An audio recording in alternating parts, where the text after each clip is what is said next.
Pension फॉर्मूले पर विवाद के बीच रक्षा मंत्रालय ने ओआरओपी के तहत फौजियों को 42,000 करोड़ रुपए की पेंशन दी जाए, ऐसा आदेश दिया है। नमस्कार दोस्तों, फौजी भाइयों के सबसे भरोसेमंद यूट्यूब चैनल पर आपका एक बार फिर से स्वागत है।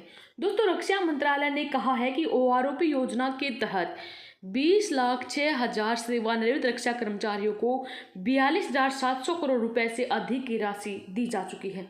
पूर्व सैनिकों के नए पेंशन फॉर्मूले पर उठे विवाद के बीच रक्षा मंत्रालय ने कहा कि पिछले 5 साल में वन रैंक वन पेंशन यानी कि ओआरओपी के तहत अब तक 20 लाख पूर्व फौजियों को करीब 42,000 करोड़ रुपए की पेंशन दी चुकी है।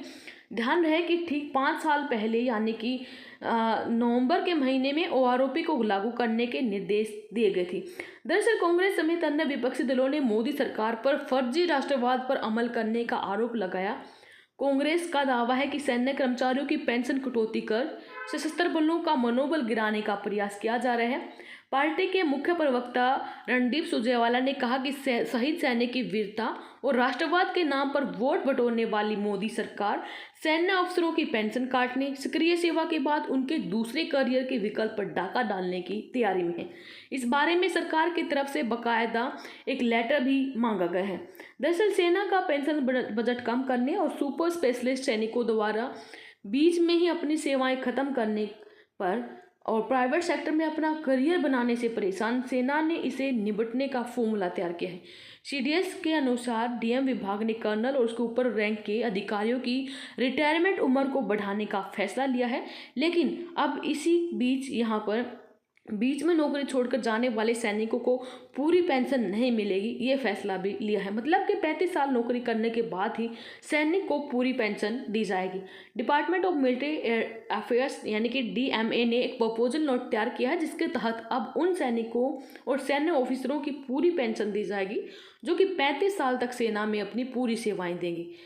न्यूज़ के अकॉर्डिंग वे सैनिक जो 21 से 25 साल तक नौकरी करते हैं उनको 50% पेंशन मिलेगी, जबकि 26 से 30 साल तक नौकरी करने वालों को 60% और 31 से 35 साल वालों को 75% यहाँ पर पेंशन दी जाएगी। सेना मुख्यालय के एक वरिष्ठ अधिकारी के मुताबिक इस प्रस्ताव का मकसद मुख्यतः पेंशन बजट को कम करना है।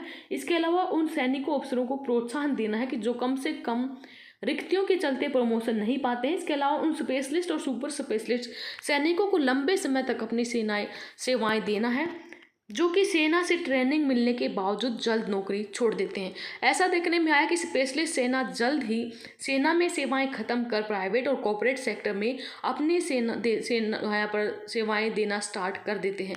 इससे सेना को काफ़ी नुकसान होता है।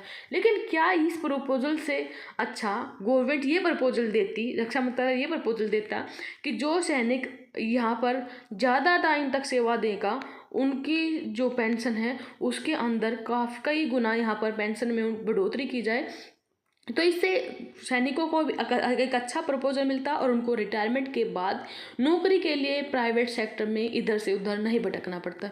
दोस्तों, सेना की जो ये नया प्रपोजल है इसके बारे में आपका क्या कहना है? वीडियो के कमेंट बॉक्स में अपनी राय जरूर दें। धन्यवाद। जय हिंद, जय भारत।